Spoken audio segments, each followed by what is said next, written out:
सबको लगता है। रात के तकरीबन 12 बजे थे। मुंबई का एक सुंदर इलाका जहां आसमान में जोरदार बिजली कड़क रही थी। बड़े बड़े बंगलों से पहचाने जाने वाला ये इलाका सन्नाटे से भरा नजर आ रहा था। तभी चौकीदार की नजर बंगले के बाहर बैठे 3 लड़कों पर जाती है। ए, इधर क्या कर रहे हो तुम लोग? चलो जाओ यहाँ से। ये कोई फुटपाथ है क्या? बारिश बहुत तेज है, हमारे पास रुकने का ठिकाना नहीं है। ये बंगले में कोई जगह मिलेगी क्या? चौकीदार ने उन लड़कों को घूर कर देखा और अपने दोस्त को फोन लगा दिया। माधव, ये 3 लड़के हैं, बेचारे सड़क पर हैं। तेरा साहब तो 2 महीने के लिए बाहर गया है, क्या इन्हें एक कमरा मिल सकता है? अरे हाँ, मेरे को पता है तेरे बंगले में जगह नहीं है। अच्छा, वो 17 नंबर वाला कमरा दे देना इनको।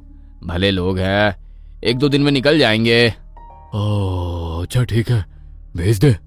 कुछ देर में तीनों दोस्त उस आलीशान बंगले के सामने खड़े थे। बंगला एकदम सुनसान नजर आता था। उसकी बनावट और खामोशी मानो कुछ कह रही थी, लेकिन रहने की जगह मिलने की खुशी में उन्होंने सब कुछ नजरअंदाज कर दिया। ओह, ये है कमरा नंबर 17। इसके बाहर नहीं जाने का। यह बंगला रिजॉर्ट होता था पहले, अभी मालिक अकेले इधर रहते हैं। पहली रात सब कुछ शांत था, लेकिन जैसे ही घड़ी ने रात के 12 बजाए, विक्रम की नींद अचानक टूट गई। वो एक गहरी नींद जैसी हालत में उठा और बिना कुछ सोचे समझे सीधे बंगले के अंधेरे तहखाने की ओर बढ़ गया। वहां धूल और मकड़ी के जालों के बीच एक पुराना संदूक रखा था। जैसे ही विक्रम ने उसे छुआ, उसे एक औरत के सिसकने की आवाज आई। कौन है वहां? सुनील? जॉन? क्या तुम लोग मेरा मजाक उड़ा रहे हो? अंधेरे से जवाब में सिर्फ रोने की आवाज आई। विक्रम घबराकर वापस अपने कमरे में भागा और अपने दोस्तों को जगाया। अब सुनो, नीचे तहखाने में कोई है। मैंने एक औरत के रोने की आवाज सुनी। सच में वहां कोई है। अरे यार विक्रम, तू पागल हो गया है क्या? हम थके हुए हैं, सोने दे। कोई सपना देखा होगा तूने। हाँ भाई, इस बड़े बंगले में सन्नाटा है, इसलिए तुझे वहम हो रहा है। सो जा, सुबह काम ढूंढने जाना है। इधर कमरे में कहां से तहखाना आएगा? विक्रम चुप हो गया, पर उसे यकीन था कि वो सपना नहीं था। अगली सुबह जब तीनों काम की तलाश में गेट से बाहर निकले, तो एक रहस्यमयी औरत उनके सामने आई। उसने एक लिफाफा विक्रम की ओर बढ़ाया। इसे लो, इस पते पर जाओ, तुम्हें वो मिलेगा जिसकी तुम्हें तलाश है। इससे पहले कि विक्रम कुछ पूछता, वो औरत पलक झपकते ही गायब हो गई। लिफाफे के अंदर आरके इंडस्ट्रीज का पता और एक सिफारिशा पत्र था। तीनों तुरंत उस ऑफिस पहुंचे। वहां के मैनेजर ने जैसे ही वो पत्र देखा, उसके होश उड़ गए। ये नामुमकिन है, इस पर हमारे बॉस के असली हस्ताक्षर है और ये लेटेड हेड तो सिर्फ उनके केबिन में रहता है। तुम लोग बॉस को कैसे जानते हो? मैं उन्हें बहुत अच्छी तरह जानता हूं, बस हमें काम की जगह दिखाओ। मैनेजर उन्हें ऑफिस का टूर देने लगा, लेकिन अचानक विक्रम का व्यवहार पूरी तरह बदल गया। वो मैनेजर के पीछे जाने की बजाय सीधे उस केबिन की तरफ मुड़ा जहां प्राइवेट लिखा था। बिना रुके उसने डिजिटल लॉक पर एक पासवर्ड टाइप किया और दरवाजा खुल गया। मैनेजर का चेहरा सफेद पड़ गया, क्योंकि वो पासवर्ड सिर्फ कंपनी के मालिक को पता था। तुम्हें ये पासवर्ड कैसे पता? ये तो सिर्फ बॉस जानते हैं।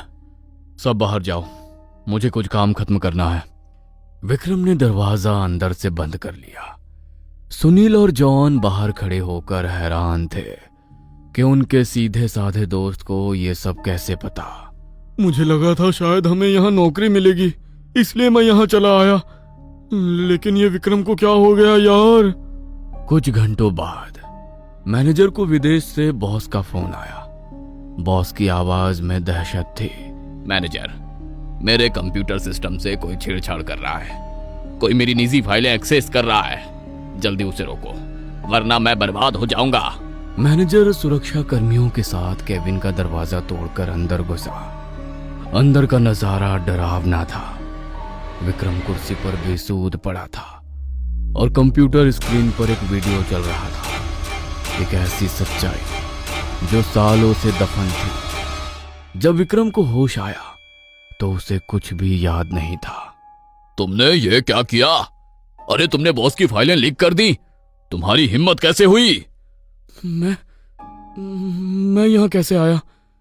मैं तो गेट पर खड़ा था, मुझे कुछ याद नहीं।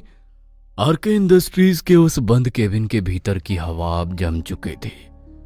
कमरे के तापमान में अचानक आई गिरावट सामान्य नहीं थी।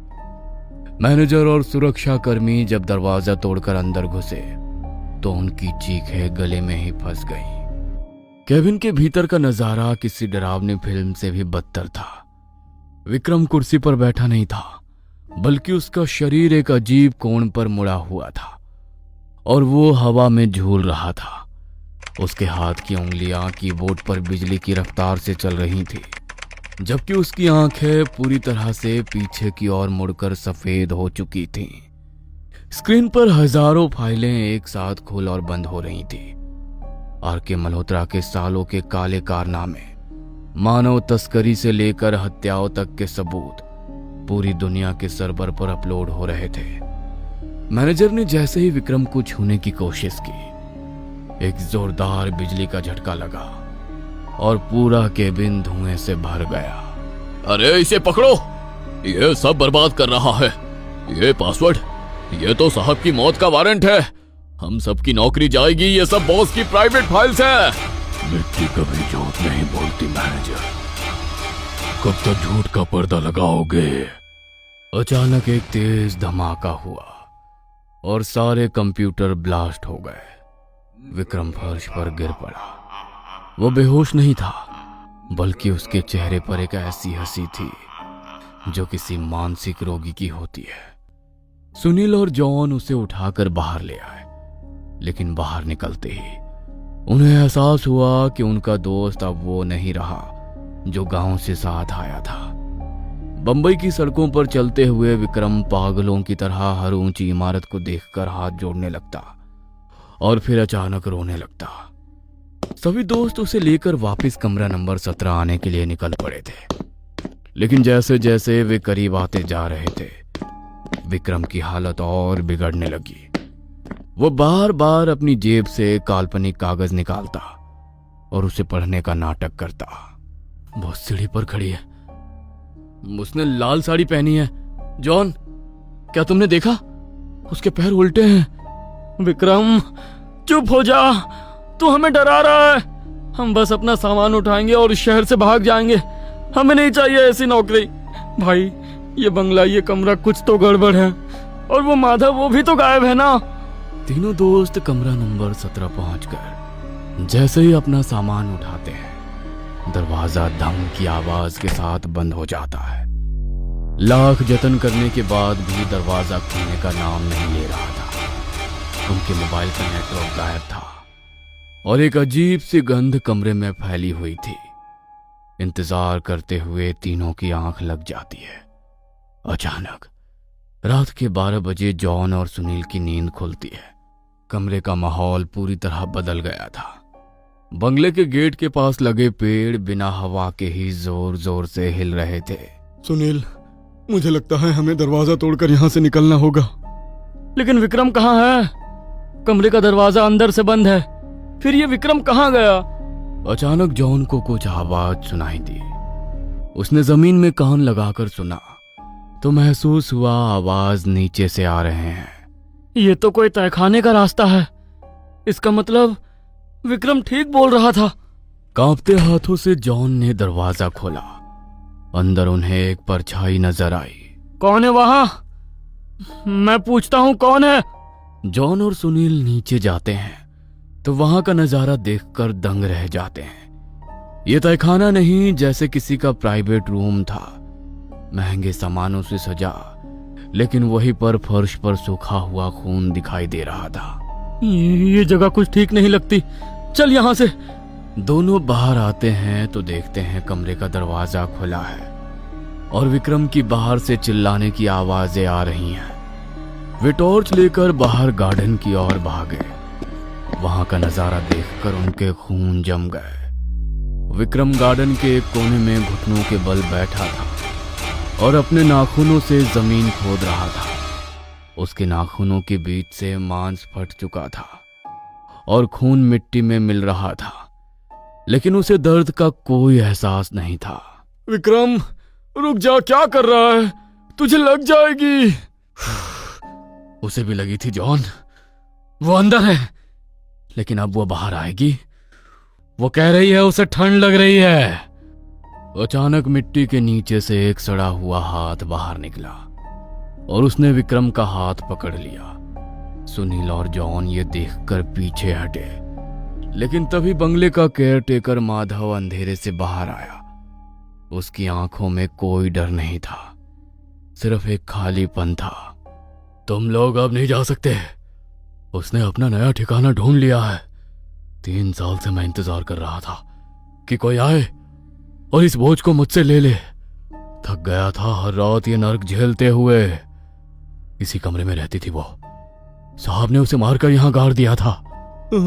हम पुलिस को बुलाएंगे, उसे सजा मिलेगी। ओह पुलिस, यहां कोई कानून नहीं चलता।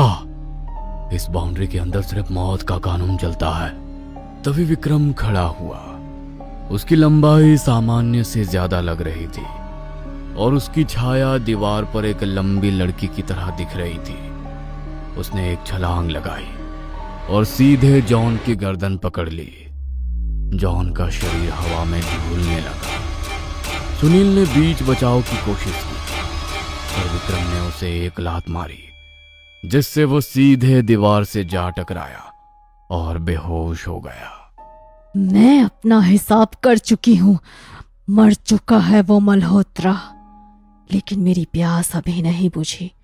मुझे ये शरीर चाहिए और तुम्हारी गवाही।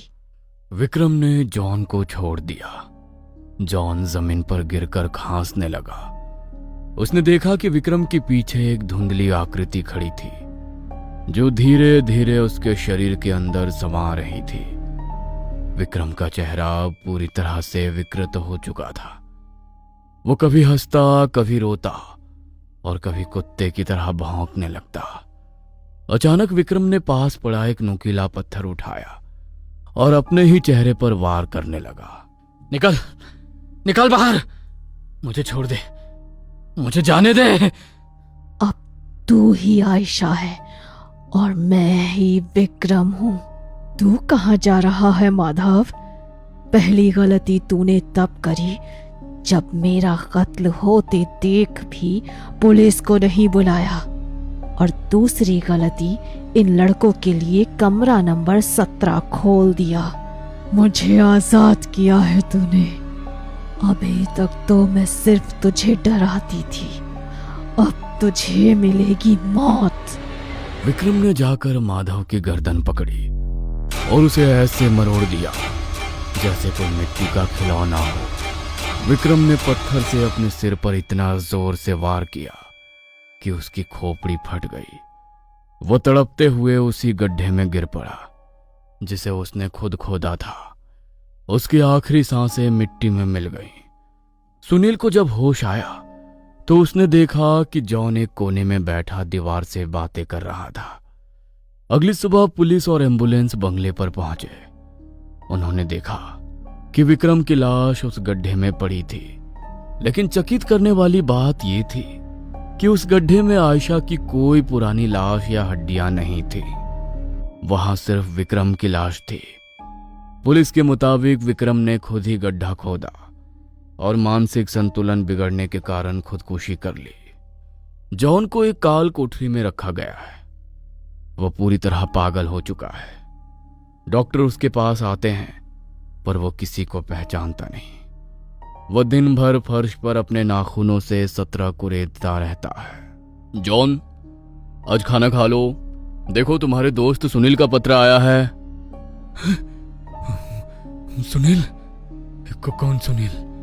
मैं तो आयशा हूं। और देखो डॉक्टर साहब, आपने कल रात मुझे मारा क्यों? डॉक्टर पीछे हट गया। जॉन के चेहरे पर वही मुस्कान थी जो मरने से पहले विक्रम के चेहरे पर थी। कमरे का बल्ब अचानक फ्यूज हो गया। और अंधेरे में जॉन की जगह एक लंबी लड़की की परछाई दीवार पर नाचने लगी। उधर बंबई की एक भीड़ भाड़ वाली सड़क पर सुनील चल रहा है। वो शहर छोड़कर जा रहा है। अचानक उसे अपनी जेब में एक भारीपन महसूस होता है। वो हाथ डालता है तो उसकी जेब से वही आरके इंडस्ट्रीज वाला लिफाफा निकलता है जिस पर अब खून के ताजे धब्बे थे। लिफाफे के पीछे लिखा था, अगला नंबर तुम्हारा है। सुनील ने पीछे मुड़कर देखा। भीड़ में उसे वही रहस्यमयी औरत दिखाई दी जो उसे देखकर मुस्कुरा रही थी। सुनील की चीख भीड़ के शोर में दब गई।